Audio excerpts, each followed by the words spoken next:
সুপ্রিয় দর্শক আসসালামু আলাইকুম। নিউজ প্রতিদিনের এখনকার সংবাদে আপনাদের স্বাগত। প্রথমেই জানিয়ে দিচ্ছি সংবাদ শিরোনাম, এরপর বিস্তারিত। হাসিনার বিচার করতে না পারলে মানুষ আমাদের ক্ষমা করবে না, বলেছেন ডক্টর ইউনূস। ভারতের মণিপুরে রাষ্ট্রপতি শাসন জারি। ভারতীয় পর্যটকদের ফের ভিসা দেওয়া শুরু করলো বাংলাদেশ। ব্রিটসের সঙ্গে উত্তপ্ত বাক্য বিনিময়, মুখ খুললেন আফ্রিদি। এতক্ষণ শুনছিলেন সংবাদ শিরোনাম। পুরো খবর পেতে সম্পূর্ণ ভিডিওটি দেখুন। সর্বশেষ আপডেট নিউজ পেতে চ্যানেলটি সাবস্ক্রাইব করুন। এবারে জানাবো বিস্তারিত।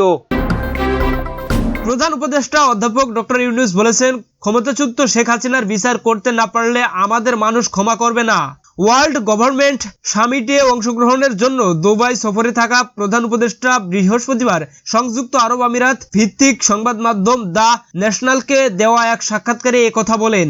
অধ্যাপক মোহাম্মদ ইউনূস বলেন, ক্ষমতাচ্যুত প্রধানমন্ত্রী শেখ হাসিনা সরকারের গুরুত্বপূর্ণ ব্যক্তিদের শাস্তি এড়ানোর সুযোগ দেবে না।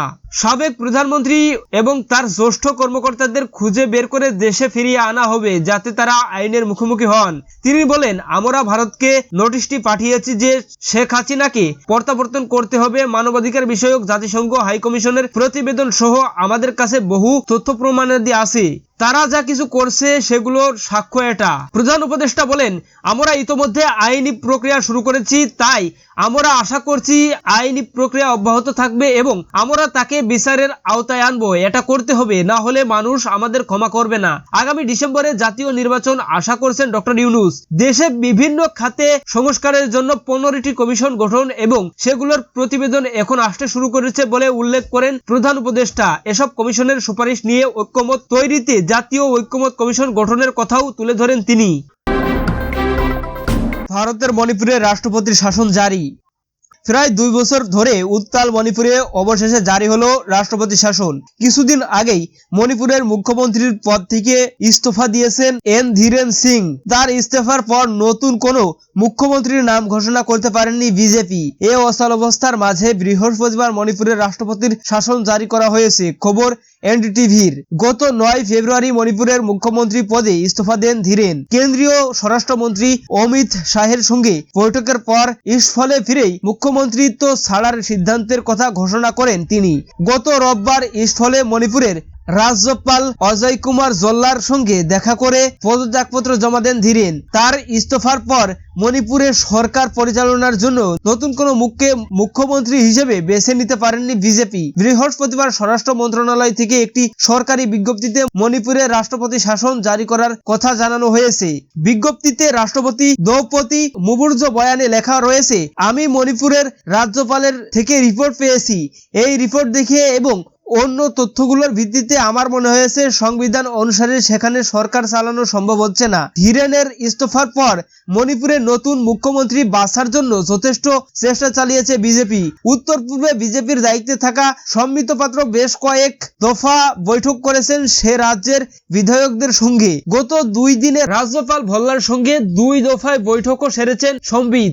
গত মঙ্গলবার বিজেপির রাজ্য সভাপতি এ সর্দার দেবীকে নিয়ে রাজ্যপালের সঙ্গে বৈঠক করেন সম্বিত। বুধবার আবার দেখা করতে যান রাজ্যপালের সঙ্গে, তবে নতুন মুখ্যমন্ত্রীর নাম চূড়ান্ত করতে পারেননি বিজেপির নেতৃত্ব। গত 1.5 বছরেরও বেশি সময় ধরে উত্তপ্ত রয়েছে মণিপুর। 2023 সালের মে মাসে প্রথম মেইতেই এবং কুকিজ সম্প্রদায়ের মধ্যে হিংসা ঘিরেই উত্তাপ শুরু হয়ে ওঠে সে রাজ্যের পরিস্থিতি। মাঝে কিছুদিন বিরতির পর গত বছরের সেপ্টেম্বর মাসে মেইতেই ও কুকি জনগোষ্ঠীর মধ্যে নতুন করে শুরু হয় সংঘর্ষ। জ্বালিয়ে দেওয়া হয় বহু বাড়িঘর।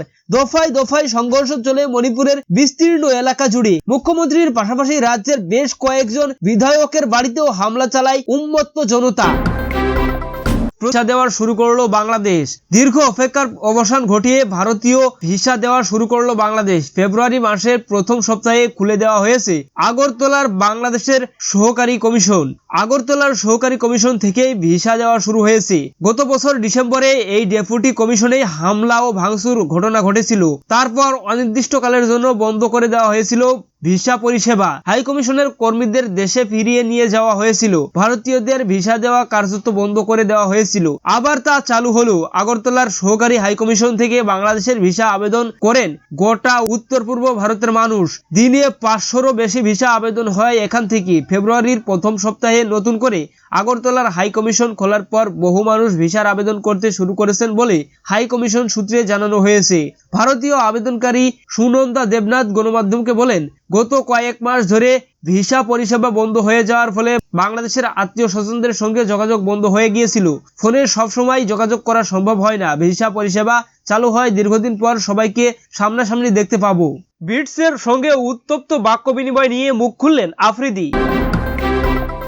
ত্রিদেশীয় সিরিজের দক্ষিণ আফ্রিকার দেওয়া 352 রানের টার্গেটে 6 উইকেট হাতে রেখে টপকে ফাইনালে উঠেছে পাকিস্তান। তবে সেই ম্যাচ ছাপিয়ে আলোচনার শাহিন শাহ আফ্রিদির সঙ্গে পটরিয়া ব্যাটার ম্যাথিউ ব্রিটসের বিবাদে জড়ানো ঘটনা জানিয়ে এবার মুখ খুলেছেন পাকিস্তানের পেসার আফ্রিদি। ইনিংসের 28তম ওভারে ঠিক কেন ব্রিটসের দিকে তেড়ে গিয়েছিলেন আফ্রিদি, ঠিক কি হয়েছিল তখন, সেসব নিয়ে প্রশ্নে আফ্রিদি বলেন, প্রথমবার ম্যাথিউ কিছু বলেনি, উইকেট পাওয়ার জন্য আমি তাকে উত্ত্যক্ত করতে থাকি, এটাই। আফ্রিদি আরো যোগ করেন, তবে মাঠে যাই ঘটুক না কেন ম্যাচের পরে ম্যাথিউ এবং আমি দেখা করেছি, করমর্দন করেছি এবং ভালো বন্ধুত্ব হয়েছি। ইনিংসের শেষ দিকে বাজে বোলিং নিয়েও কথা বলেছেন আফ্রিদি। বলেন, আমরা স্বীকার করছি যে আমরা শেষ ওভারগুলোতে ভালো করতে পারিনি, কারণ চ্যাম্পিয়ন্স ট্রফির প্রস্তুতির জন্য এই ম্যাচগুলো গুরুত্বপূর্ণ। তবে আমি আশা করি এটি শীঘ্রই ভালো হয়ে যাবে। চ্যাম্পিয়ন্স ট্রফি প্রসঙ্গে আফ্রিদি বলেন, অন্যান্য খেলোয়াড়রা তাদের দেশের জন্য খেলে আর আমরা আমাদের জন্য খেলি। মিডিয়ার একটি গুরুত্বপূর্ণ ভূমিকা রয়েছে। সোশ্যাল মিডিয়ায় যে বার্তা পাঠানো হয় তা সবাই দেখে। মিডিয়া যত ভালো হাইলাইটস করুক না কেন তা সারা বিশ্বে পৌঁছে যায়। দলের ঐক্য বার্তা দিয়ে আফ্রিদি বলেন, এখানে বাবর বা শাহিন নেই, এখানে আছে শুধু পাকিস্তান। যতদিন নেতিবাচক থাকবে ততদিন কোথাও অগ্রগতি হবে না। আইসিসি চ্যাম্পিয়ন্স ট্রফির আগে নতুন এক বিতর্কের জড়িয়ে পড়েছেন পাকিস্তানের ক্রিকেটাররা। দক্ষিণ আফ্রিকার বিরুদ্ধে ত্রিদেশীয় সিরিজের গুরুত্বপূর্ণ ম্যাচে দুইবার প্রতিপক্ষ দক্ষিণ আফ্রিকার সঙ্গে বিবাদে জড়ালেন তারা। এই দুই ঘটনার প্রথমটিতে জড়িত হয়েছিলেন পাকিস্তানি পেসার শাহিন শাহ আফ্রিদি। পরের ঘটনায় পুরো দলই জড়িয়ে পড়েছিল, যা ব্যাপক সমালোচনার জন্ম দিয়েছে ক্রিকেট বিশ্বে। ত্রিদেশীয় সিরিজের ফাইনালে যেতে হলে পাকিস্তানের জন্য এই ম্যাচের জয় ছিল অত্যন্ত গুরুত্বপূর্ণ। সেই কারণেই দলটি অতিরিক্ত আগ্রাসনের দেখানোর চেষ্টা করেছিল বলে ধারণা করা হচ্ছে। তবে এই আগ্রাসন শৃঙ্খলা বিরোধী আচরণে পরিণত হয় সমালোচনার মুখে পড়েছে দেশটি। এদিকে দল হারলেও নতুন রেকর্ড গড়লেন বাবর আজম। দক্ষিণ আফ্রিকাকে হারিয়ে ফাইনালে উঠলেও ত্রিদেশীয় সিরিজের শিরোপা ছুঁতে পারলেন না পাকিস্তান। চ্যাম্পিয়ন্স ট্রফির আয়োজক দেশটির শুক্রবার করাচিতেই ধরাশায়ী হয়েছে নিউজিল্যান্ডের কাছে। 5 উইকেটে হেরে হয়েছে শিরোপা বঞ্চিত। এদিন আগে ব্যাট করতে নেমে সবকটি উইকেট হারিয়ে 242 রান জড়ো করতে পারে পাকিস্তান। দলের পক্ষে সর্বোচ্চ 46 ও 45 রান আসে যথাক্রমে মোহাম্মদ রিজওয়ান ও সালমান আলী আগার ব্যাট থেকে। মূলত এ দুজনের শতকে চড়েই দক্ষিণ আফ্রিকাকে হারিয়ে ফাইনালে উঠেছিল নিউজিল্যান্ডের সঙ্গী পাকিস্তান। শুক্রবার করাচি স্টেডিয়ামে ত্রিদেশীয় সিরিজের ফাইনালে নিউজিল্যান্ডের বিপক্ষে 10 রান করার সঙ্গে সঙ্গেই এই কীর্তি গড়েন বাবর আজম। তবে এদিনও বেশি বড় করতে পারেননি নিজের ইনিংসটা। মাত্র 29 রান যোগ করেন সাবেক অধিনায়ক